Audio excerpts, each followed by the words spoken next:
We've got 7 different stories from 7 different media outlets, you guys. It's time for another episode of Regan's Newsround. Let's go.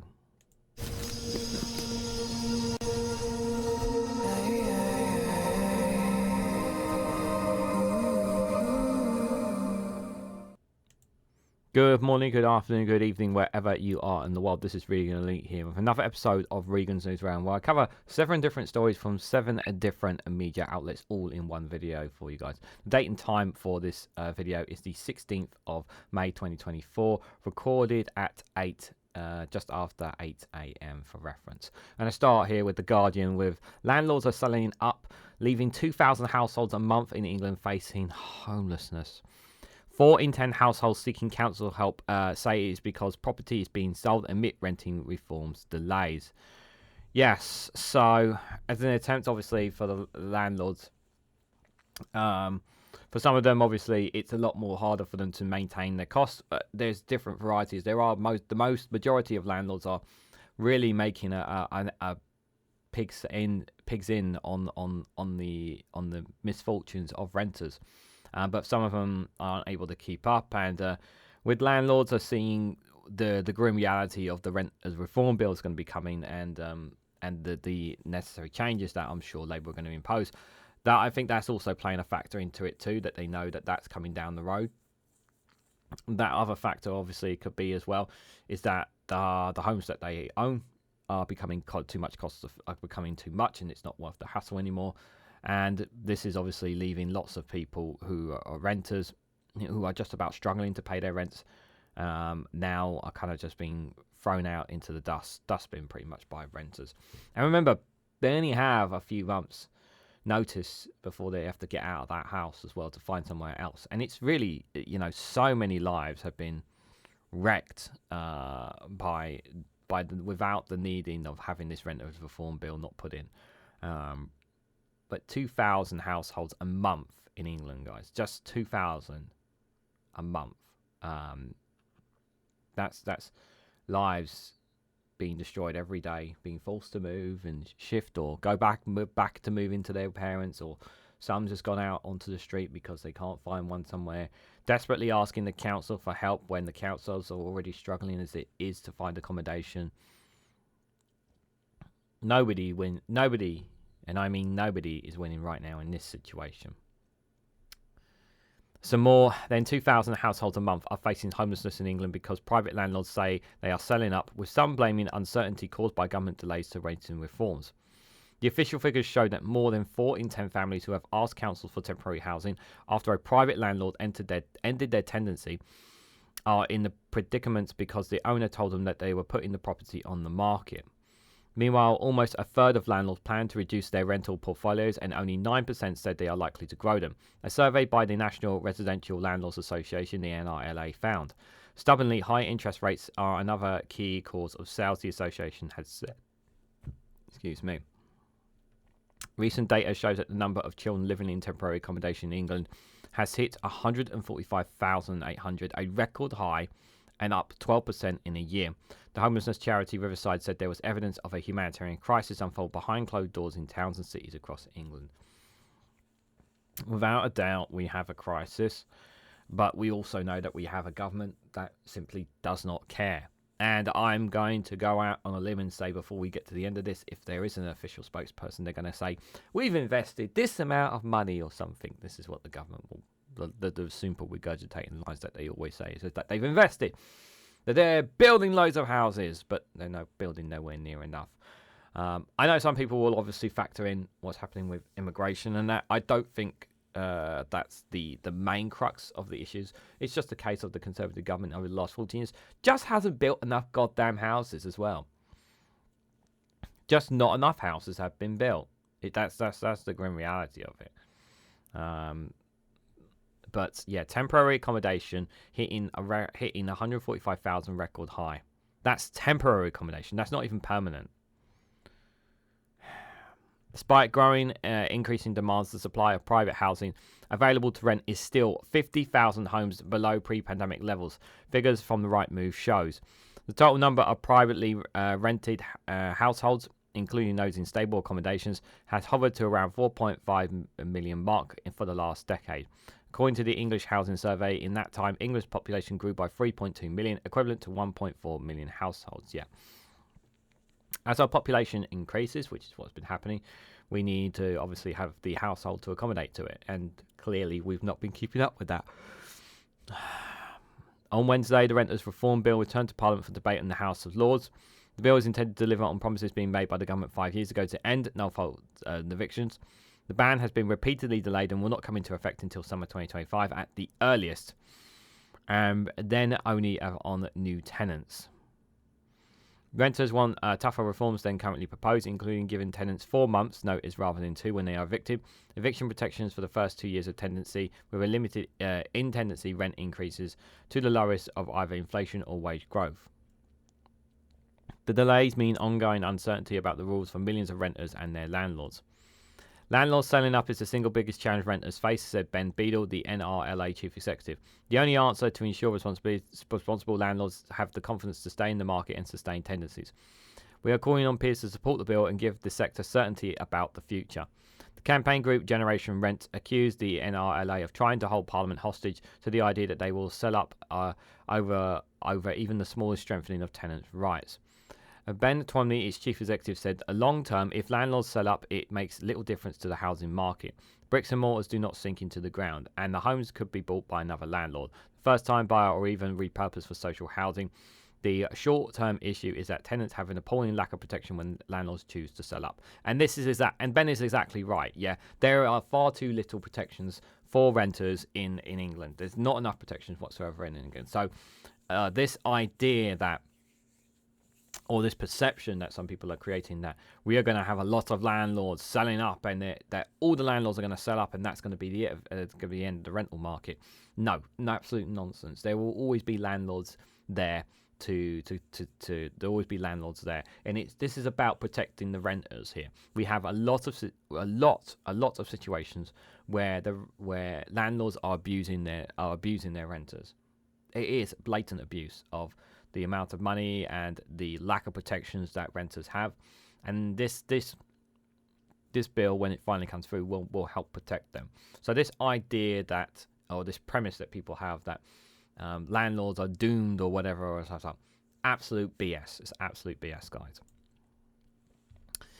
If it wants the government to incentivise the sale of homes with sitting tenants and require relocation payments to renters evicted through the no fault of their own. Pauline East, the chief executive of Shelter, the housing charity, said rental reforms are not driving homelessness. No-fault evictions are. 5 years on from the government's promise to ban no-fault evictions, renters continue to face homelessness in their thousands. With just 2 months' notice and no need to give a reason, landlords can throw tenants' lives into chaos at the drop of a hat. That's why it's essential that the Renters Reform Bill is overhauled so tenants have a longer protected period from eviction after moving in. The longer notice period helps them find a new home, and if landlords want to sell or move into their property. Neil France, a landlord with 4 family homes in rural and 3 houses across multiple occupations in Essex, said 5 out of 7 families who inquired about renting one of his homes in Merseyside were being evicted from their previous landlords who planned to sell. You can't just do away with Section 21 evictions without finding another way to repossess your property, and the courts are not geared up for it, he said. Why take the risk of being a landlord when you can put the capital in the bank for 5%? That's the truth. Why not? I mean, it's different. Like, the thing is, everybody's situation is different. Every landlord's situation is different, I would think it was to be to say there. But on this as well, we need those rental reform bills. We need it passed. We need it. We need it in statute much quicker. It's just not quick enough. It's not quick enough, guys. It's a major issue and it needs to be addressed. And the longer we're holding on to it, just like, it's really frustrating. So many people are homeless. So many people, and those who don't have families or friends to stay with, it's really brutal for them. It really is brutal for them. People having to be basically shot up and forced back into their family homes, and then having to go back out, and then just to try and rent again. And then there may be some cases out there. There's probably some cases out there where there's some people actually out there where moving constantly back and forth into renting and then into their parents because they're trying to be independent away from their parents. But situations like these keep occurring as well because they keep having bad landlords.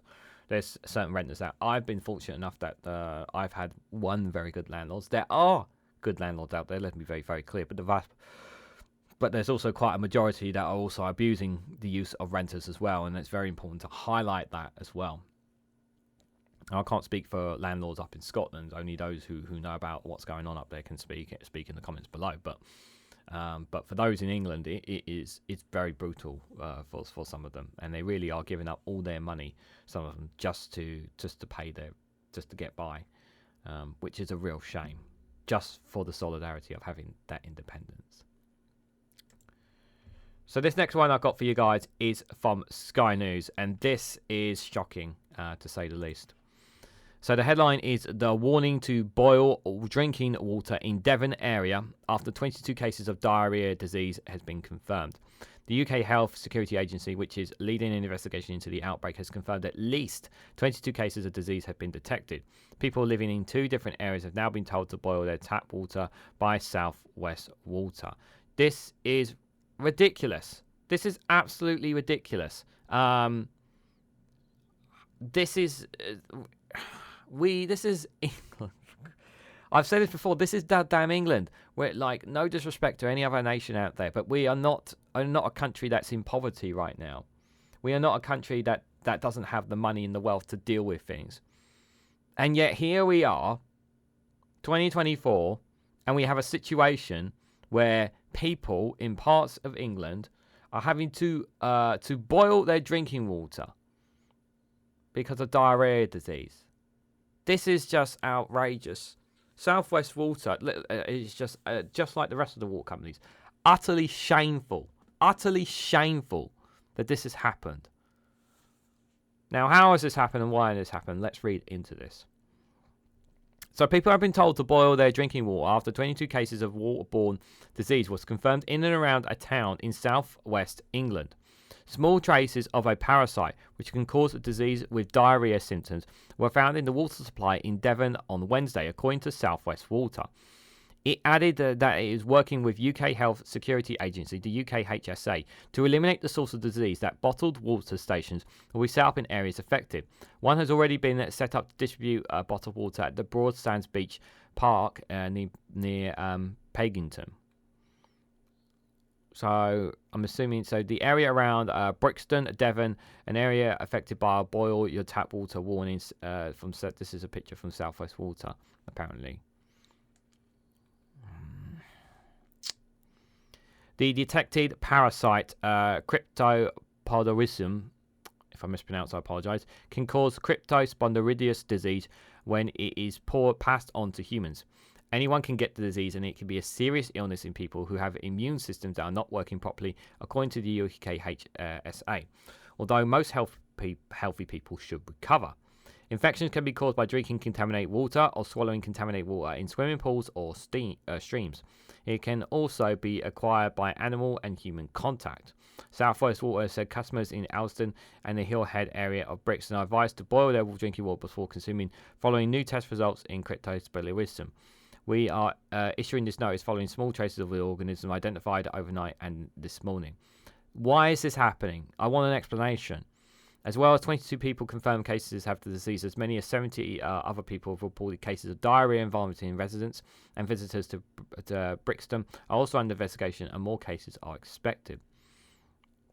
What is this parasite causing disease outbreak? So, Cryptospondylodium is a microplastics parasite that commonly lives in the guts of wild and domesticated animals and can contaminate reservoirs and rivers that water companies use as a source for their supply. It can cause really unpleasant diarrhea and vomiting for several weeks. Children under the age of 5 and people with weak immune systems are likely to be worse affected, with dehydration and weight loss in severe cases may need hospital care. There is no specific treatment for the parasite itself, but people who are infected need to drink plenty of fluids. It's also a good idea to talk to a pharmacist about oral rehydration sachets to help reduce the sugar, salts and minerals the body has lost. The illness called Cryptospondylodius is a highly infectious and the and is easily passed around a household. The UK Health Security Agency said hygiene is important. It recommends hand washing with soap after using the toilet or changing nappies and before eating. It also advises washing bedding and towels on the hottest possible cycle. All those things there, you should be doing them even if you don't have it. I'm just going to put that out there. It's really common sense. Those are, if you have the facilities to do so. People shouldn't prepare food for others until they have been symptom-free for at least 48 hours. The agency also urged people not to return to work or school until 2 days after the symptoms stop. The disease is so unpleasant that alarm bells ring when the parasite is found in the water supply. It's a challenge to kill because its small size means it is difficult to filter out. It's also resistant to chlorine, which kills most other bugs and gives us clean tap water. That's why water companies have to assess the risk of the bug in the source of the supply. It's a regulatory requirement, and a failure to comply is an offence. But why? How did it get in? This is the question that I'm asking myself. How did it get in the water supply in the first place? That's what I want to know. I want to know how it got in the water supply in the first place. South West Water added it was urgently investigating and apologised for the inconvenience. Sarah Bird, consultant in health protection at the UK HSA South West, added, "We advise people in the affected areas following the advice from South West Water to boil their drinking water and allow it to cool before use. Anyone with diarrhoea illness should drink plenty of water to prevent dehydration. And if they have severe symptoms like bloody diarrhoea, they should contact NHS 111 or their GP surgery." Crypto spondylitis. I know you guys are laughing at me when I'm saying this. Cryptospondylolitis symptoms include watery diarrhea, stomach pains, dehydration, weight loss, and fever. It can last for 2 to 3 weeks, the UK HSA has added. Ms. Birds continued, "For most people, cryptospondylolitis symptoms can be managed at home without needing medical advice. Those affected should stay off school and work for 48 hours since the last episode of illness and away from swimming pools for 14 days after the last episode of illness." Tor Bay Council said on Tuesday that South West Water had been carrying out tests for the parasite. After initially finding the water supply was safe and fine to use as normal, the water company issued an update with the tap water warning on Wednesday.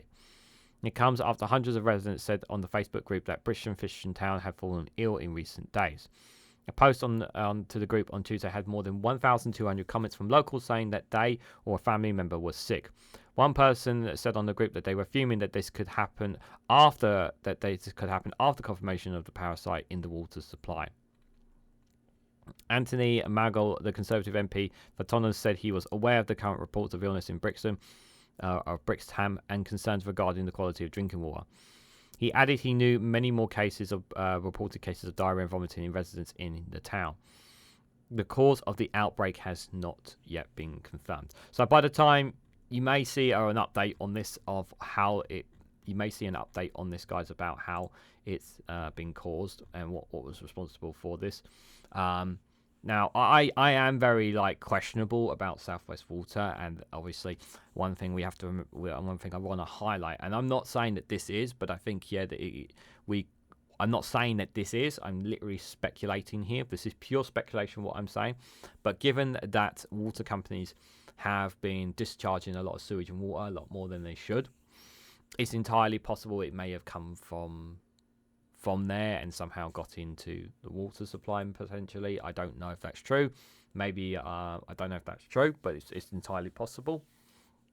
We know a lot of our rivers and seas right now have a lot of sewage and whatnots in them, which are damaging our environment, which can cause any kinds of diseases and whatnots. So it's entirely possible that may be the cause of it. It may be that it might not have nothing to do with South West Water, and it just happened to have gotten in the water supply by, I don't know, maybe an animal that had it, that passed it on into the water supply. We don't know. There's all sorts of reasons how it could happen. So we don't know as of right now, at the time of this recording, I don't know the true source of it. But I would not be surprised if South West Water were accidentally responsible for this. I don't think South West Water intentionally did this. Or inadvertently did this, but they may have been part responsible, maybe due to the amount of sewage and whatnot being leaked. Again, it is pure speculation of what I'm saying, but in all seriousness, obviously, it seems like it's not fatal, which is a good. And obviously, for all those people down in Devon, it's and especially in those towns, it's absolutely embarrassing that they cannot just simply use their taps, and that they have to be so ultra careful about everything they touch, everything they do now. And some of them obviously have been getting, and there have been roundups of people getting sick and whatnot. It's incredibly causing for concern. Very frustrating because it disrupts their lives and whatnot. And yeah, I just hope that the people there take all the precautions that they need. But if people are having to boil their boil water as well, like that's just a right nuisance. That is for sure. But yeah, I mean, just reading this report, nothing from the government on this issue, as far as I'm aware. It's like, let them deal with it. Let South West Water deal with it. Let the council deal with it, like sort of thing. Yes, you had the Conservative MP obviously giving his concerns, but no action really, or anything from the government on this. Just putting that out there. Right, so the next one I got for you guys is from the BBC. But before I do go to that one, if you haven't already, guys, please hit the like button. Be greatly appreciated. Share this across social media so others are notified of this video. And subscribe, because it really does help support the channel. Doing all of those things, guys, really makes a massive difference in supports the channel. If you can't support me financially, this is any of those ways are the best way to non-financially supporting me. Hitting the like button, sharing this across other social media platforms, subscribing, all those things, and any comments on any of my videos. All that stuff helps boost the algorithm, gets the content out there for you, and it makes a massive difference. It doesn't cost you anything. You do those things. So if you do any of those things, guys, for this video, thank you so much. It's greatly appreciated. You don't just appreciate it from me. You get it from the whole gang here, from Ollie, Pingu, Cash Dummy. The whole gang here would like to say thank you. If you do any of those things, it is greatly appreciated. So they wanted to say thank you if you do any of that stuff, guys. It really does help. So I'm going to talk a little bit about PMQs. I know I covered PMQs in a live stream, but this one here, I just wanted to touch on this story here from the BBC, you guys. So the civil servants rainbow lanyard row makes it to PMQs. So what is this about? So apparently there's an issue about people wearing lanyards with certain colours and whatnot. It's the most stupidest of things. I'm going to read into it before I give my thoughts, just for people to understand the context of this. So, a suggested ban on colourful campaign lanyards worn by civil servants to carry security casters has been fuelled very exchanges at Prime Minister's questions. It comes after Esker McVey, who has been calling for the Minister for Common Sense, who has no common sense, said the government employees should leave their personal political views at the building entrance. Making them wear a standard lanyard design was a visible way of showing that, she suggested. So she has a problem with people who might wear lanyards of... for some reason, she has a problem with people wearing certain lanyards in the civil service. And I'm just like... Who cares? As long as they do their job. And why does it matter? Like... I mean, are we really going... Like, to me, it just feels like Esker McVey is just going over the top here. It really, really does. To Keir Starmer steeds on the Tories minister's speech to ridicule Rishi Sunak at PMQs on the matter. He said the following on Monday: the Prime Minister treated us to his 7th relaunch in 18 months, and he vowed to take on the dangers that threaten the country, said the Labour leader. So it was good to see the Minister for Common Sense immediately take up the mantle by announcing a vital crackdown on the gravest of threats: colourful lanyards! Meanwhile, in the world, after 14 years of Tory government, the prison system is in chaos. And yeah, it is in chaos. The prison system has been... And we will talk a little bit more about the prison system a bit later on with a piece from Open Democracy. But it's really, really not been in a very good place. Mr. Sunak had replied that civil service impartiality is an important principle that we're right to support. Perhaps he could ask his Chief of Staff, Sue Gray, about it. Well, as far as anybody is aware... So yeah, Sue Gray hasn't done it. Sue Gray hasn't really done anything, as far as I'm aware, anything wrong. So I'm not sure about that comment by Mr. Sunak really, but Civil service impartiality. Again, like, who cares about lanyards? It's just ridiculous. It really is. The Labour leader was not finished with the lanyard issue, however, accusing Mr Sunak of confiscating lanyards like a jumped-up milk monitor as he pressed him on prison overcrowding. In fact, it's not clear if civil servants will have their unofficial lanyards confiscated. In her speech, Mr McVeigh said the lanyard worn to carry security passes shouldn't be a random pick and mix. It should be a standard design reflecting that we are all members of the government delivering for the citizens of the UK. Who cares what colour the lanyards are? Like, this is, I talked about this before. This is about cultural stoking tension, creating unnecessary arguments, obviously to take distractions away from the main issues of things that are taking place in the UK right now. That's what this is all about. This is about making you look elsewhere about the problems that are taking place in the UK. That's what all this is about, guys. Working in the civil service is all about leaving your political views at the building entrance. Trying to introduce them by the back door via landlords should not happen. But there was no mention of lanyards, colour or otherwise in newly published guidelines on diversity or inclusion in the civil service. Yeah, so she's saying this, but there's been no mention of this. Civil servants must always be guided on the core values of objectivity and impartiality set out in the Civil Service Code when carrying out their work in diversity and inclusion, the guide says. Downing Street said Mr McVeigh's call for lanyard ban was just one specific example of an issue in relation to a much broader principle that guidance covers. Well, then, why the hell was she even? What is the broader principles of guidance? What is the broader issue then, Downing Street? So, will permanent secretaries who run big government departments be free to ignore it? Permanent secretaries should follow the guidance and follow their own judgment in what it means to civil servants in their departments to demonstrate what they are impartial. In a separate development, Scottish Parliament staff are no longer allowed to wear rainbow lanyards or other accessories that show proof for social movements at Hollywood. All staff must wear a genuine purple lanyard to carry out security passes. Interesting. So if you're a staff member in the Scottish Parliament, they have a very different principle that they should not be allowed to wear that, and they should be wearing something generic there. I mean, I think we're going a bit over the top, me personally, with it, but I think it's too much over the top. But maybe some of you guys disagree. Maybe you guys think it's going too far, but I don't know. I just think it's unnecessary to make a hoo-ha over lanyards that might have certain colours or things on it. It's just not necessary, really. Just not necessary. That's just my personal opinion, but I'll let you guys decide in the comments below what you guys actually think about this issue, because I just think it's enough of an extension of just culture war sort of thing that the government is trying to do. That's just how I see it, really, personally. So this next one I got for you guys is an analysis piece from iNews with regards to Brexit. Not Brexit, but also Labour as well. So 5 new Brexit headaches likely to pain Starmer if Labour wins the election. So several problems arise from the UK's divorce from the EU have been thrown up in the last few days. Yeah, there's quite a lot. There's going to be a lot on Keir Starmer's plate if he becomes the next Prime Minister, which he is very likely to be. It's very unlikely that Rishi Sunak is going to remain as Prime Minister come at the general election, whenever that's going to be called. Whenever it will be called between now and January 2025, he will have to address Brexit, and he will have to address the issues regarding Brexit.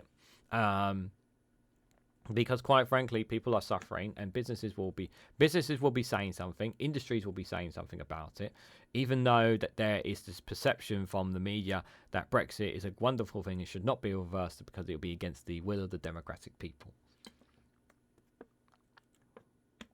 But banks, businesses, industries will be saying that Brexit is hurting us. You need to do something about it. The vast majority will be saying this. So he will have to challenge a variety of issues that have been caused as a result of us leaving the single market and customs union. And these are just some of the pieces that Keir Starmer could or should or will potentially face as if him and his government come into power after the general election. So let's read into what it says here. So while Boris Johnson promised to get Brexit done, many suggested that it was only Rishi Sunak's wins a framework deal on Northern Ireland last year that finally achieved the task. But recent days of week have been reminded there are still many outstanding issues from the UK's divorce from the EU. New challenges are being thrown up all the time as the two sides grapple with their new relationship.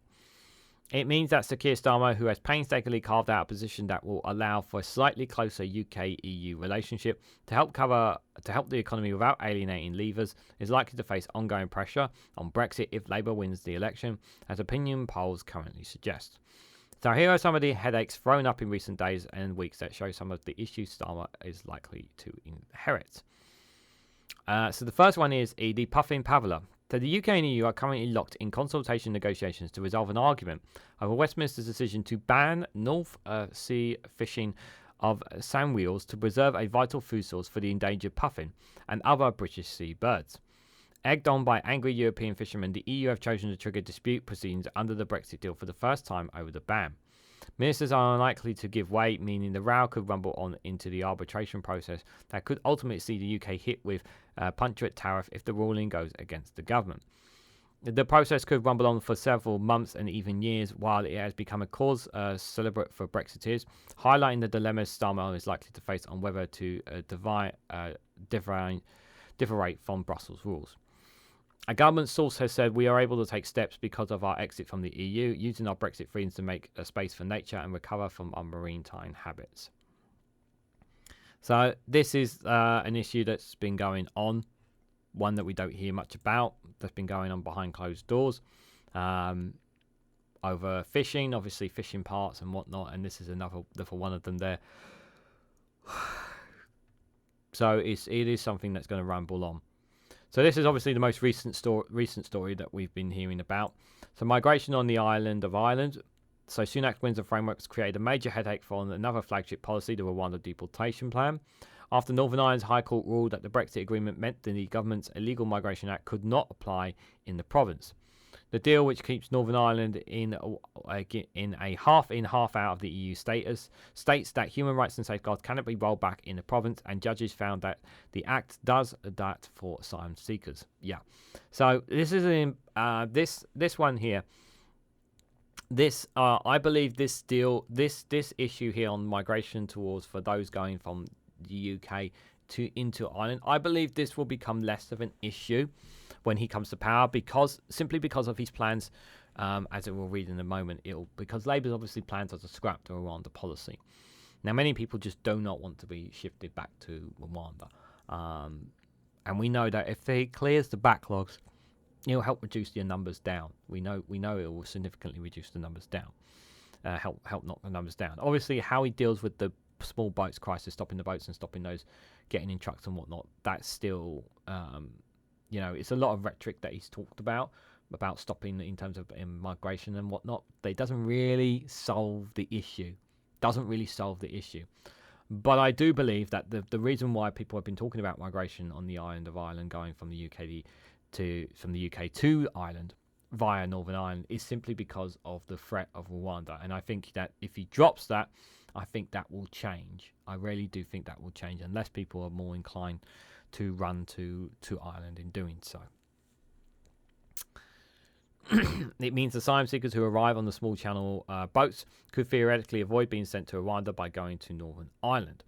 Labour has committed to scrapping the Rwanda plan and the Act's laws that impose a duty to deport all asylum seekers, but Starmer may inherit a situation where an outsized number of asylum seekers are residing in Northern Ireland or attempting to use the courts to avoid the impact of Westminster's legislation. Meanwhile, the Republic of Ireland is threatening to return asylum seekers back to UK who have arrived via Northern Ireland, ostensibly because they want to escape deportation to Rwanda, accusing Westminster of breaking a deal to take them. Starmer will want a good relationship with Ireland, an EU member, as he embarks on his attempts to soften the UK-EU trade relationship in government, and he will make concessions. Starmer will make concessions He'll make concessions with Ireland. He will not sit on this stupid Rwanda policy, and it's already been reported. I've seen a report somewhere where we've already taken back some migrants from Ireland back to the UK already. So it's already kind of happened to a certain extent. And I do believe that we will take more back as well as time passes. If you don't like it, well, you can blame Sunak for this as well. which obviously ties into this other one, border problems. So while Labour has committed to a deal on aligning food and plant regulations with the EU in a bid to ease border checks for food and other goods, this will take time and is unlikely to resolve all the issues. Therefore, Starmer will need some practical and more immediate solutions to resolve issues at the border that are leaving fresh food facing hours of hold-up. Just this weekend, the IT failures caused lorries to be delayed by more than 24 hours, leaving shipments of meat, cheese, fresh food and flour stranded in Kent, with paperwork being processed by hand. Meanwhile, those who did not back Brexit are likely to bang the drum for closer alignment with the EU to minimise these kind of trade barriers. This is red tape that we did not want and did not vote for, and I'll keep banging that till the cows come home. No matter how many times someone in my comment section saying that we voted to leave the single market and customs union, no matter how many times people put that in the comment section, I will keep telling you to go do your homework, go do your research, because that is not what was on the ballot, and that was not what people were told before the 2016 EU Brexit referendum. Let me be very, very clear on that, and I'm going to keep repeating that till the cows come home on that. So you can stuff it as far as I'm concerned with that comment. As for obviously this, I do think Labour and Keir Starmer will have a much more constructive relationship with the European Union and with France, and then they will with France and other nations than the current administration that's running our country, currently the Conservative Party, who have been stubborn about everything. But they will have to make some concessions, and I believe they will make those concessions in order to allow more in order to reduce the amount of red tape for businesses to do. But they do have to implement checks, because we are getting a lot of food, a lot of things getting smuggled into the country because of the lack of checks not coming on. So we are going to suffer one way or another, and this can't be blamed on Labour. This is the deal that Boris Johnson and his government signed. So what Labour, there'll be very little wiggle room that Labour will be able to do. And like I said, they will have to make some concessions in order to reduce the red tape. It's not just going to be a case of just being able to talk down the EU. So water woes. So the new EU rules come into force this summer, meaning that new water bottles will be forced to have their caps tethered on due to new Brussels regulations designed to ensure the entire product is recycled altogether. So while the UK does not have to follow the rules, in practice manufacturers are likely to do so to ensure their bottles can be sold in both markets.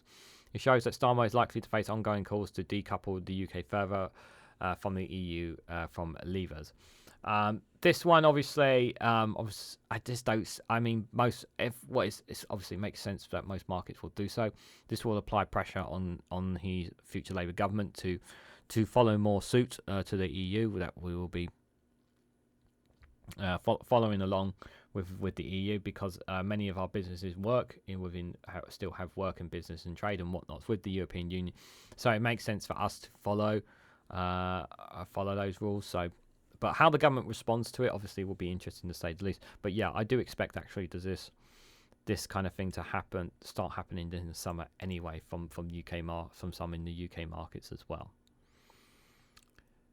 Last one here they have here is nuclear fusion. The Financial Times reported on Wednesday that the EU was rebuffing UK attempts to collaborate in the world's largest nuclear fusion experiment, a globally vital clean energy project. Government sources have strongly rejected the claim that Brussels had asked that the UK rejoins Euratom, the blog's automatic research scheme, as a condition for getting involved with the experiment, known as the EDTO project, and insisted talks are ongoing on British involvement. But the issue highlights how the UK will need to continuously negotiate to get involved with politics and schemes that are likely to work at a scale that the EU can provide. This is what happens when you don't get to be at the table with the EU, when you're sitting on the outside.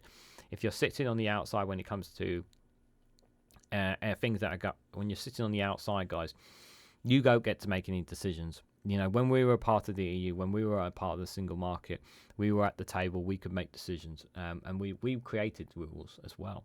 Now it's a case of we have to follow the rules. That's what it is now. We no longer have the power that we had before. We are Little Britain, no longer Great Britain. And this is just another example of that, sadly, regardless of how you feel about it. But some of the analysis there obviously makes sense. I'm sure there's plenty more that people will be highlighting in the comments below. But yes, frustrating to say the least, the situation that it is with regards to Brexit. The white elephant will not go away, and it will be brought up on doorsteps come the general election as well, whenever that will be called. So it's not something that can be avoided. We will be talking about it again and again and again and again because of the damage that is causing every day, every minute, every second, every hour. Guys, just before I go to, we're going to take a little break from the content. We've got 3 more articles for you guys here as well. But just before we do, I just want to say, if you haven't already, please consider becoming a YouTube member for as little as 99p. Being a YouTube member makes a massive difference here on this channel. You can do so by for just 99p or $2.99 membership. Being a 99p membership gives you access to custom emojis that you can use in the chats whenever I go live or whenever I do premiere videos. So any for one of those times you can do them there. Also, whenever you comment on my videos as a YouTube member, I always go out of my way to respond to them. Sometimes it takes a couple of days. I will clear up. I still have a lot of messages to clear up from one of my videos that have gone viral this week. So do be patient if you haven't had a response yet on that, but I will get round to responding to them in due course. So any of my videos that you comment on as a YouTube member, you will get a response from.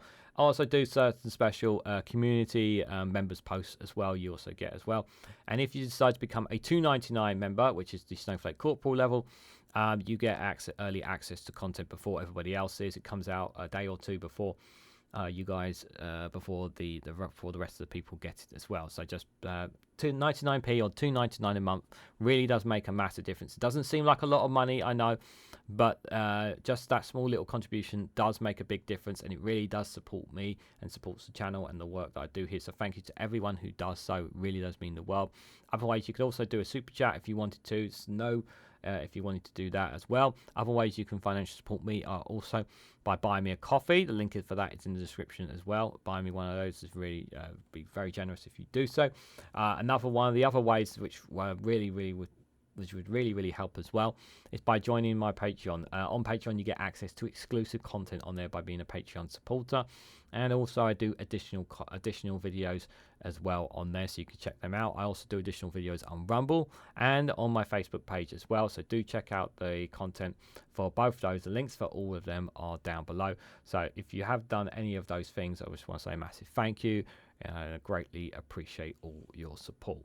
So guys, let's take a little break from all of this, and let's hear the real speech that happened on Monday from Rishi Sunak, with basically saying that the world is terrifying. So let's hear what the real Prime Minister had to say on Monday with regards to his speech. Boo! Did I scare you? Good. At some point in the second half of this year, we are all going to go to the polls and make a choice.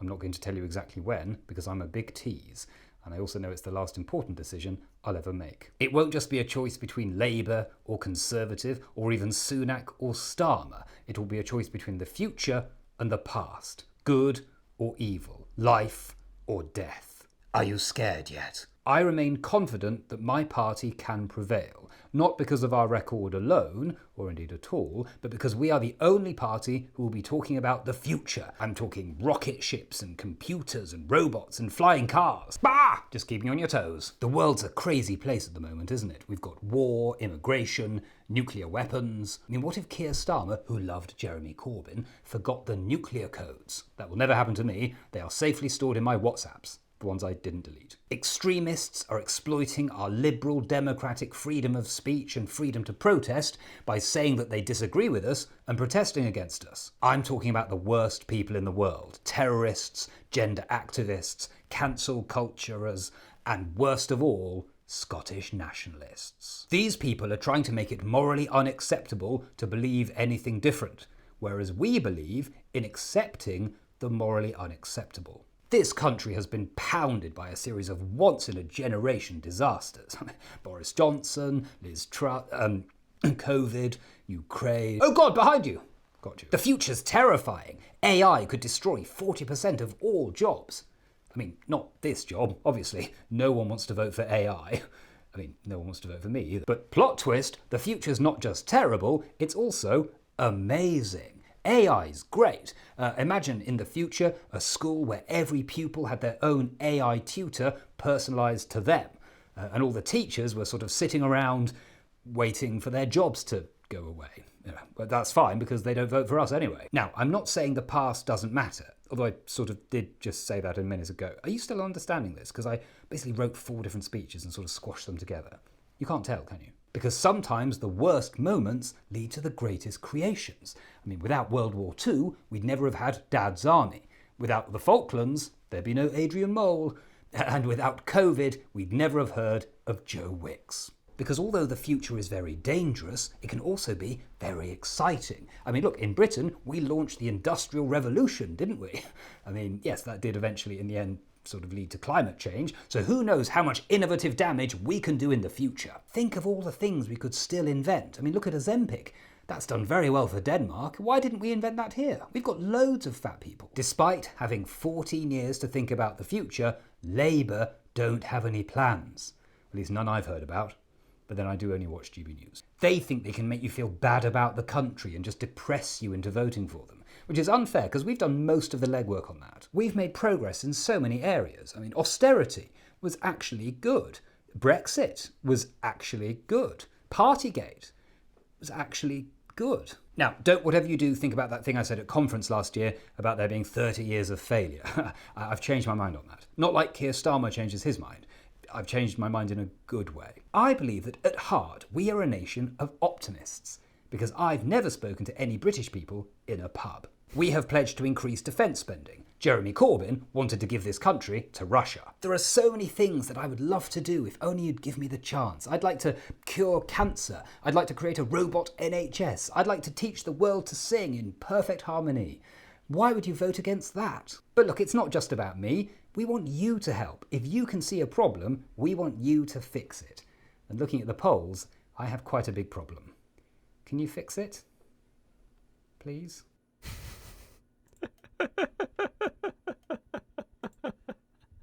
No, that was not Rishi Sunak. That was Matt Green there, with Matt off the YouTube channel, Matt Green Comedy, who does wonderful, wonderful work, guys. Do check out his website, mattgreencomedy.com, for whenever he is, for whenever he does live stand-ups and whatnot here in England and other parts, guys.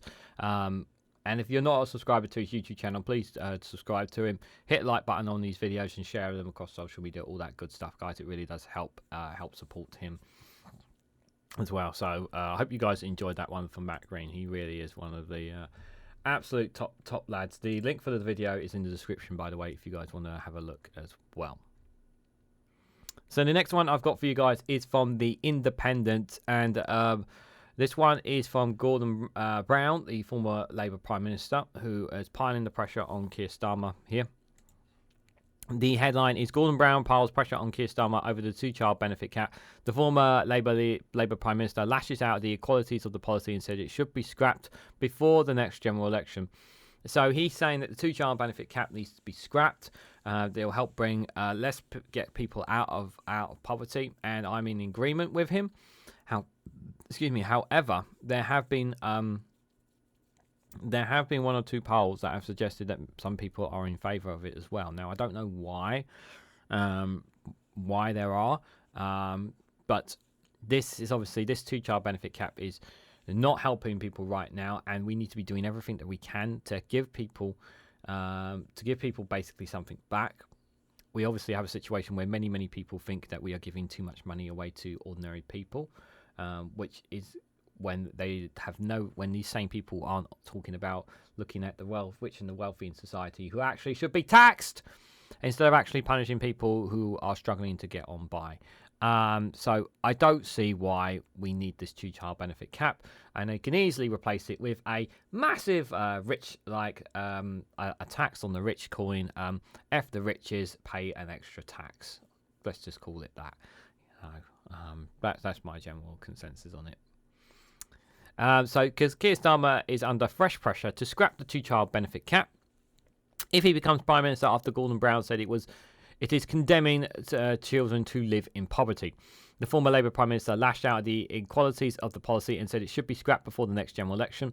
But his calls also pile pressure on Labour, which is currently backing the policy despite criticism.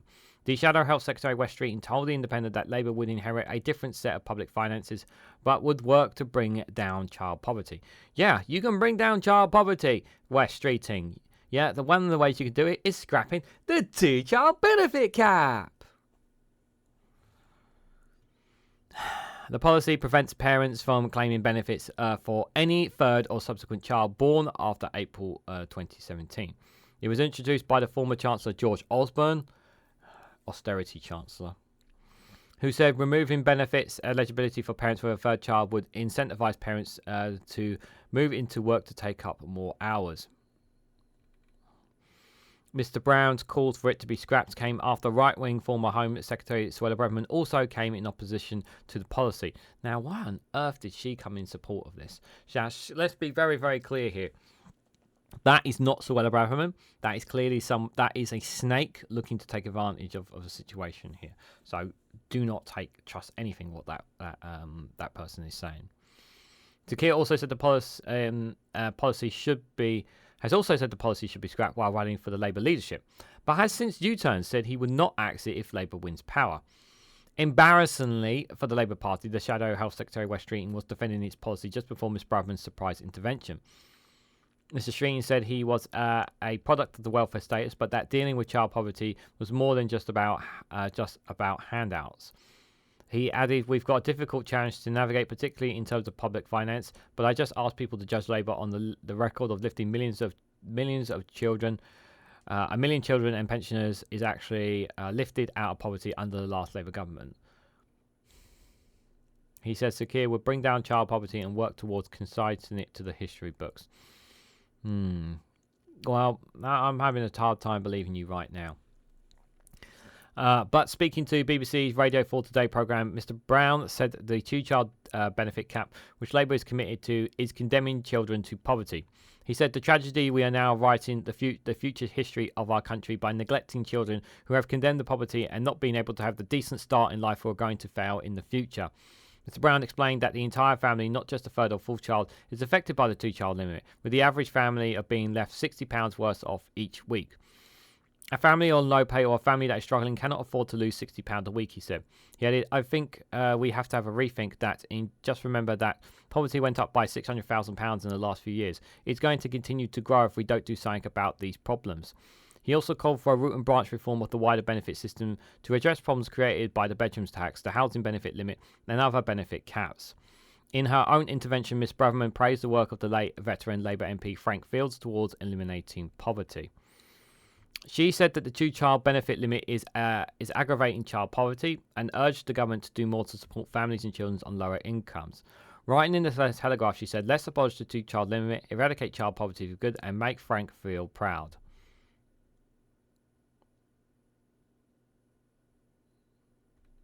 Something is that again. That's not Suella Braverman talking there. I'm just going to say that's definitely not her.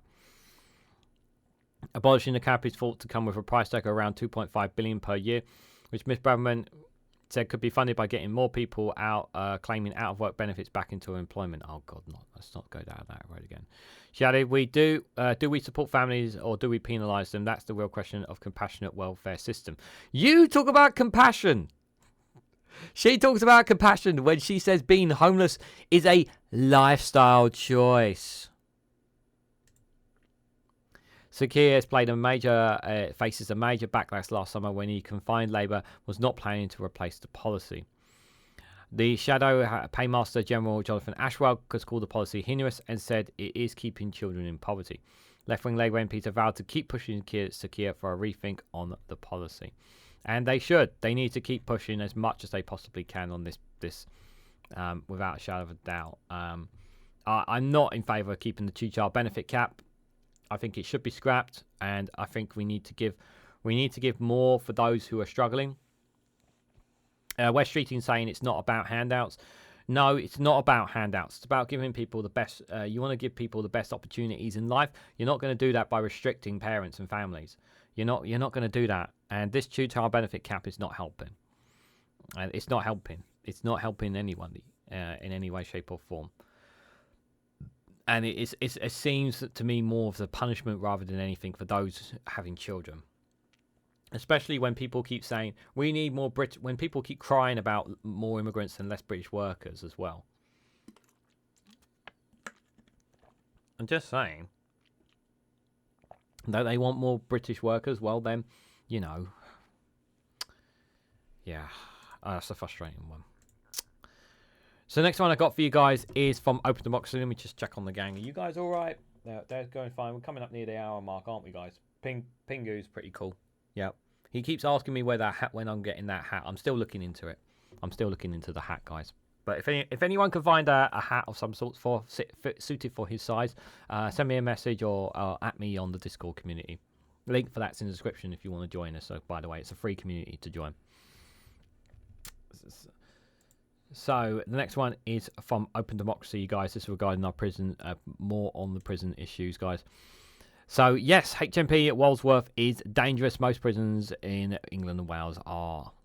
So ministers are told to improve the state of London prisons, but our investigation shows its appalling conditions are the norm. So we talked about this already in detail, and we covered an exclusive. Either this week or last week about from one of the reports, obviously, of how bad the prison systems are. And this is just once again emphasising those points. So the government has been issued with an urgent notification for the improvement of Wandsworth Prison after an unaccounted inspection revealed inmates being held in very poor conditions amid severe overcrowding and staff shortages. The Chief Inspector of Prisons, Charlie Taylor, put HMP Wandsworth in special measures last week after finding a shocking decline caused by poor leadership and systematic and cultural failures. 7 men being held at prison in southwest London died from self-inflicted wounds in the past year, while another escaped in a high-profile incident that led to a 3-day nationwide police search. But the failings at Walworth are just the tip of the iceberg, with the Open Democracy investigation published earlier this month revealing the entire English and Welsh prison system is in crisis. Inspectors found Walworth can be severely overcrowded, housing 1,513 prisoners, almost 600 people more than it was built to safely hold. 80% of inmates were having to share a cell designed for one person. We found that prison maximum capacities are often ignored in the English and Welsh prison estate, which holds 87,000 people, including many who are crammed into too small and crumbling Victorian facilities. Such overcrowding can have direct impacts on health and safety, so it's unsurprising that the Chief Inspector's urgent notification revealed 69% of those held in Wandsworth reported feeling unsafe. This is a 21% increase from 2 years earlier, according to Open Democracy's investigation. That the lack of safety is heightened by a failure by prison staff to answer inmates' emergency cell bells in a timely manner. Prisons in Wandsworth reported that 40% of bell calls were not answered within the 5-minute target set by the inspectees of prisons. Open Democracy's analysis of prison data from 2021 to 2024 found there were only 8 prisons out of 117 where more than 60% of inmates said their bell was responding to within 5 minutes. Failure to answer cell bells in time can have fatal consequences, as the bells are used to alert staff to self-harm, ill health and violence between prisoners. Stephen Holson, who was jailed for killing his wife, died in prison in 2021 after waiting 18 minutes for a response to his cell bell, which was then only answered accidentally when a prison officer happened to walk by. According to the inquest, according to our investigation, only 21% of prisoners in HMP Dovegate, where Holson was held, said their cell bell was answered within 5 minutes. For prisoners being held in cells without in-cell sanitation, delays in answering cell bells can mean long waits to use the toilet. Many forced to use the bins instead, and we've covered that in other prisons. This is particularly humiliating and unhygienic, given many prisoners are being made to share 2 small cells designed for one person. Poor hygiene is a common concern across the prison estate. Our investigation reveals that thousands of prisoners are living in dirty, diarrhoeic conditions, with many unable to even have a daily shower. Those who can wash are often forced to do so in freezing, dirty cubicles. Wandsworth is no exception. Our analysis in 2022 prison survey found that only 41% of inmates could shower every day, despite the prison inspectorates that year recommending that all prisoners held in the prison should be able to have a shower every day in clean and well-maintained facilities with adequate privacy. Little has changed since the recommendation was made. The Chief Inspector recent urgent notification to Walworth expressed concerns that the fabric of the building and facilities to clean showers and heated still needed significant investment to bring them up to a decent standard. Prisons are unhygienic in other ways too. Our investigation found that in 31 prisons, more than a third of inmates described their cells on the first night as very dirty. I had several cells during my stay in prison and were all pretty filthy to start with, although my first night cell was probably the worst. Maria lecturer, who was sentenced to 4.5 years in HMP cell in 2018, told Open Democracy, the last cell I stayed in had bloodstains on the carpet. Half of the staff across England and Wales prison estates started in the past 5 years, with fewer than 20% having been in their jobs for between 10 to 19 years. This lack of industrial knowledge in prisons has had an impact on relationships between staff and prisoners, with only 41% of prisoners in Wandsworth in 2024 saying staff treated them with respect. Although this was unusually low, we found that in 61 prisons, fewer than 3/4 of inmates were being treated with respect by staff. High levels of drug use is also an issue for Wandsworth, with just over half, 51% of inmates saying it's easy to access illegal drugs. According to the urgent notification issued this month, this is double for the total of previous surveys in 2022, when 26% of prisoners said it was either very easy or quite easy to get drugs. The issues are not confined to Wandsworth. The survey data analysis by Open Democracy found that in 40 prisons, more than a third of inmates said it was easy to access illegal drugs, as well as its links to organised crime and debt. Prisoners are dying as a result of Illinois drug use. HMP Bridgend, which there have been 7 deaths linked to drug use in 2024 alone, of which 4 have been linked to zombie synthetic cannibalized drugs known as spice. While the Chief Inspector demands that government improves conditions at Wandsworth may offer some hope to our prisoners, our analysts demonstrate that the conditions in the South London jail are far from unique. Multiple prisons across England and Wales are failing to provide safe, respectable, clean and healthy places for those who committed crimes to rehabilitate, affecting all of us by making society a less safe place. And this is the thing that, yes, I know some people, there are this perception as well about prisoners that some of them, this perception of that because they've committed crimes, that they should be treated like scum and vermin and whatnot, and regardless of what their crimes are, some more horrific than others. It doesn't change anything. It's not going to change these people. We want people to rehabilitate, come back out and change their lives for the better. And you want people to contribute to society. You want people to work for society. You want to play their part for society. You can't do that if they're going to be in filthy, dirty conditions and whatnot. No, prisons need to be more respectful. Some prisons in places and around the world, in some European countries, are more cleaner than some of the homes that some of our people are living in.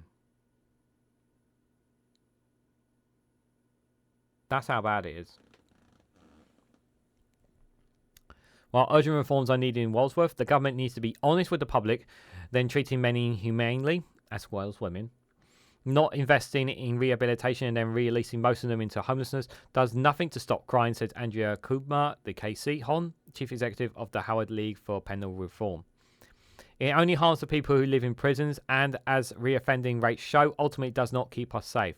The Ministry of Justice previously told Open Democracy that it is improving safety and has invested £100 million into tough security measures to clamp down on contrabands that fuel violence behind bars. But whether it will or not is another thing. I want to know what Labour's plans are to tackle this. And obviously, one of the things is going to be, it's all well and good saying about investment and how much money they've invested and whatnot, guys. But what are they actually going to do specifically to improve the conditions and the well-beings of prisoners? What are they going to do to ensure that they get the basic necessities? What are they going to do to ensure that people are responding? What, in terms of training, is going to be provided, and how much investment are we going to put into the training of prison officers to ensure that they are following and responding accordingly when these situations arise? These are some of the questions that I'm going to be asking a future Labour government if they want to get a vote, because this is just as, yes, while we have a cost of living crisis, a crumbling NHS, out of control immigration, this is a major issue just like many issues taking place in England right now. We need to know what a clear plan they're going to deal with. And it's not just a case of just throwing money to the wall and expecting it to fix everything. No, there needs to be a very clear plan about what's going to be done about this. And I've said this before, I generally believe that Keir Starmer, who used to work for the Crown Prosecution Service, my general consensus is that I do believe that he will be concerned about this situation and will look. I'll be interested to know who will be the prison minister for Labour, and I will be keeping an eye, and I will want to keep an eye on that person in particular. Or if it's going to be a hung parliament, who's going to take that role and how they're going to be able to deal with this crisis, because it's going to be somebody it's going to be a person that's going to have a lot of work on their plate to deal with this crisis, because people are still dying within these prisons because of the way these are being looked, the lack of investment and the rehabilitations and whatnot. It's going to be a major challenge. Major prisons reforms are going to be needed. But there needs to be a clear plan about how it's going to be dealt with. Let's be very clear: the Conservatives are not going to be not going to clean this up. So we need to see what a future Labour government is going to do with regards to this situation. And let's hope, in all seriousness, regardless of what you might think about Labour, let's hope their plan does involve the reduction of less people dying, that prisoners are getting the food, sanitation, and cells that are suitable for them, and that they're getting the rehabilitation that they need, so that when they come out of prisons, that they can return to society and actually contribute to the world, as opposed to reoffend and cause trouble. But we'll have to wait and see. So I've got one more article for you guys. I'm just going to remind you, if you haven't already, please hit the like button. We greatly appreciate it. Shares across social media so others are notified of this video, and subscribe, because it really does help support the channel. Just doing any of those things in a non-financial way of supporting me really does make a massive difference. So anyone who does that, I want to say a big thank you to those who do. Really is appreciated. So this here's a piece here from Byline Times, this last one here, with the headline of Rishi Sunak's Russian hypocrisy and how the Conservatives emboldened Vladimir Putin. So the Prime Minister's party took millions of pounds in funding from Russia-linked individuals, while rewarding those who played into Putin's hands. So let's read more into this piece here that Byline Times has reported on. So Rishi Sunak this week has accused his opponents of playing into the hands of Vladimir Putin, saying that the Labour leader Keir Starmer's policies would embolden the Russian president. The Labour leader and Sir Keir Starmer are not matching our investments on defence spending. It emboldens our adversaries, he said. What do you think Putin thinks when he sees that? He thinks that the West isn't prepared to make tough choices to invest in their security. For Sunak to accuse his opponents of playing to Russia's hands is an incredibly bold move, given his party's long record of doing just that. And you only need to look at Boris Johnson as the prime example of this. Boris Johnson is a prime example of this, of the ties that the Conservative Party have to Russia. Right there is it incredibly more hypocritical to call Labour in any, like, I have not seen or read any stories that have linked Labour MPs to the Kremlin or to people who have worked or whatnot to Russia. Now, it could be wrong. Maybe some people might have something, and they're more than welcome to share it on Discord if there have been links. But I have not personally seen that. This, obviously, you know, we've talked about the defence spending and whatnot. Labour are gonna, like, defence is important. It is important, but there's a lot of issues right now in our country and as well. So the Russian cash carousel. So over the past decade, the Conservative Party has taken millions of pounds from individuals and businesses with ties to Russia. Just this week, it was revealed that JCB, which is owned by a major Conservative donor, continued to send equipment to Russia for months after Putin's invasion of Ukraine, despite publicly saying that they wouldn't. Interesting. This is not a one-off. Over the past decade, Russia-linked donors have repeatedly been given access to senior Conservative ministers after donating to the party. This culminated in an absurd spectacle of former Prime Minister David Cameron and Boris Johnson auctioning themselves off for a game of tennis with Lebedov, checking the wife, the former minister, to Putin. Even after the Russian president assassins attempt to murder Sergei Kipsko on the streets of Salisbury in 2018, the flow of cash continued. Despite the former Prime Minister Theresa May promising for a full and robust response to the attack, donations to the Conservative Party from individual links to Russia actually increased in the years that followed. Later in 2022, while Sunak was Chancellor, the Times had revealed that Kremlin, who was pictured alongside May and Liz Truss, had brought herself into a special advisory board of Conservative donors and meets regularly with the Prime Minister to discuss government policy. Johnson's own connections to wealthy Russians have also been well documented. In 2020, he overruled officials in order to hand a peerage to Ebedi Lebedev, who is the son of a Russian oligarch and a former KGB agent. Lebedev, whose newspaper, The Evening Standard, backs Johnson's re-election campaign for London mayor, repeatedly hosted Johnson at his Italian villa. The Conservative Party's close ties to Russian influence are led by Johnson repeatedly being photographed standing alongside suspected Russian agents. Sunak also continues to reward those who with links to the country. Just 2 months ago, the Prime Minister released a surprise new honours list, including a knighthood for the Conservative donor Mohammed Mansour, who was a minister to the corrupt military Egyptian dictator Hosni Mubarak, who has well-documented business ties to Russia. Last year, hacked emails also revealed that under Sunak's leadership, the Treasury allowed the boss of Russia's mercenary army to circumvent UK sanctions and aggressively target a British journalist in the UK courts. Sunak himself and his own family's ties to the country. The Prime Minister is married to Askar Murray, daughter of the Indian billionaire N.R. Narendra Modi, who founded the technology company Infosoy. Sorry if I can't pronounce these names. Infosoy has strong historic links to Russia. In 2004, Sunak's father-in-law made a personal visit to Infosoy headquarters in Bangor when he was photographed shaking hands with him. The Kremlin had reported at the time that Putin was given a tour of the company's buildings and asked to sign the Guest of Honor book, in which he wrote, "I congratulate you on your achievements and wish you a future of all the successes." And there they are, happily shaking hands. This was in 2004. There they are, shaking hands. Definitely nothing wrong there. Definitely no ties to Russia, guys. Definitely none. So, N.R. Narendra Murphy retired from his position at the company in 2014. However, according to Info's own annual accounts, his daughter continued to own 0.9% of the company, worth hundreds of millions of pounds. Her use in her non-dom tax status until last year enabled her to protect much of this fortune. Even after the invasion of Ukraine, Infosoy continued to operate outside of Moscow despite insisting that it would cease to do so. In the aftermath of Russia's invasion of Ukraine, a spokesperson for the company promised that they would cease all trading in the UK, but was still found to be present there some months later. The company's website continued to list itself as operating an office in Moscow right up until last month. A spokesperson for the company repeatedly failed to respond to requests by this paper to answer whether they still have any dealings with the country. Londongrad. Rather than decisively confront the threats from Russia, successive Conservative Prime Ministers welcomed the widely flow of Russian money and influence into UK with open arms. In 2011, Cameron expanded the so-called Golden Visa scheme, which allowed Russian oligarchs and their money to flow into London.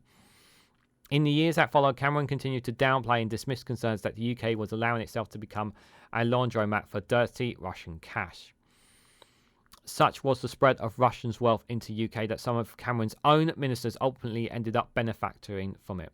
His Chancellor George Osborne later went to work for Ebedi Lebedev, the son of Russian oligarchs in London, before winning a deal with an investment firm set up by another Russian oligarch, Oleg Diskokalia. If I can't pronounce names, I apologise. I'm just going to drink some more water here. But you can just see that even the Chancellor, George Osborne, you know, he's just as dirty as the rest of them. You know, all the way back then. It's just crazy. Britain's deep ties to Moscow have become notorious around the world. When America prepared its package of sanctions against Putin, US diplomats warned that any Western attempts to retaliate against the Kremlin in the event of a Ukraine invasion would be badly weakened by UK's reliance on Russia cash. The fear is that Russian money is so entrenched in London, now is the opportunity to use it as leverage against Putin could be lost, one Washington source told The Times. Biden is talking about sanctioning Putin himself. That can only be symbolic. Putin doesn't hold his money abroad. It is all the kleptocrats' names, and a hell of a lot of it is sitting in houses in Knightsbridge and Boulevard right under your government's noses, the source said. So deep are the connections that as the Russian president prepares to invade, Johnson took the time to invite executives from the City of London into Downing Street in an attempt to reassure them about the inevitable impact of any potential sanctions on their businesses. The Conservative government also stood by as Putin and his opponents sought to interfere in Western democracy. Despite repeated concerns about being raised about Russia's attempts to interfere in the 2016 EU referendum, Johnson's government consistently played down the threat. Even as Putin prepared to roll his tanks into Ukraine, Johnson dismissed a call from the Green MP Caroline Lucas to clamp down on the problem, telling the House of Commons that I have seen absolutely no evidence of successful Russian interference in any electoral event.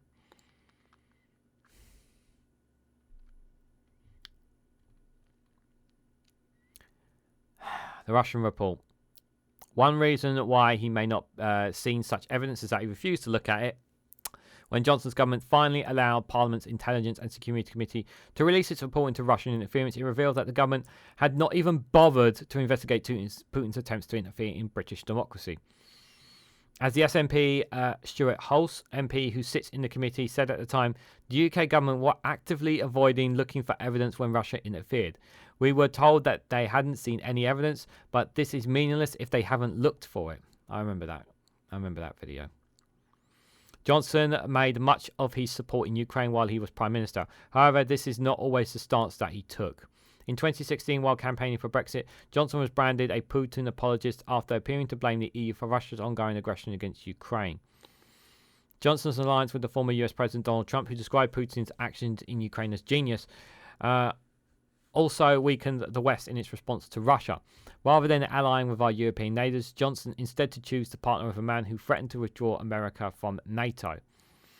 Addressing this nation in a televised statement, Johnson said the UK would take a tough response to Russia's attack on democracy and freedom in East Europe and around the world, and insisted that diplomatically, politically, economically, and eventually militarily, this hideous and barbaric venture of Vladimir Putin must end in failure. However, the ties between Sunak's party and the City of London and Russia mean that any response to Russia's aggression is always going to be compromised from the start. This is a great piece. This is a great piece from Adam here on Byline Times. Really just taking what Sunak said there and just throwing it all back in his face after what he's saying. Saying that Labour are going to embroil Russia when you guys have literally in bed with them. You're literally in bed with them. And this is, by the way, this is only what we know in terms of links to Russia. This is only what we know.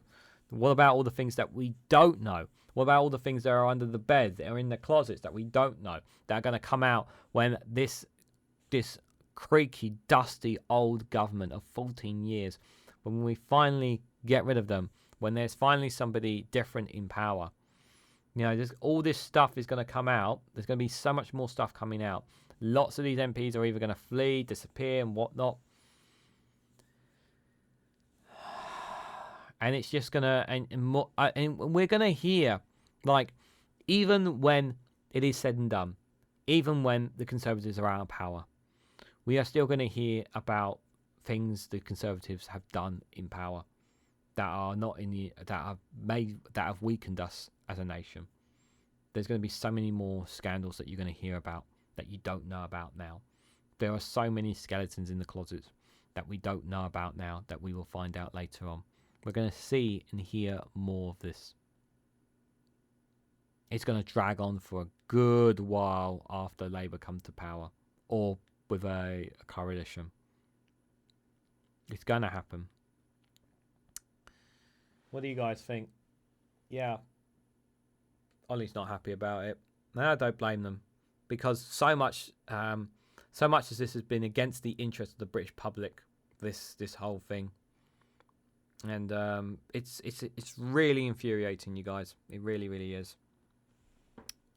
But unfortunately for us guys, we have ran out of time. want to say thank you to everyone who's watched. What did you guys think of the stories we covered today? We talked about landlords selling up homes. We talked about people having to boil their water down in Devon, civil servants, and about their colourful lanyards, which is a bit of a weird one. Analysis about some of the challenges that Keir Starmer is going to be facing with regards to Brexit from iNews. We also talked about what Gordon Brown said about the 2-child benefit cap. More on the HMP Wandsworth prisons and prisons in England and Wales respectively, and also this one here about Rishi Sunak and his Russian hypocrisy. What do you guys make of all the stories and more? Let me know your thoughts down in the comments section below. But just before you go, guys, I just need you guys, if you can, please hit the like button. We greatly appreciate it. Share us across social media so others are notified of this video, and subscribe because it really does help support the channel. And remember, if you want to go one step further, financially support me in the work that I do here, you can do so by becoming a YouTube member for as little as 99p, or join me on Rumble or Patreon for exclusive content there as well. So thank you all so much for watching. I hope to catch you all very, very soon.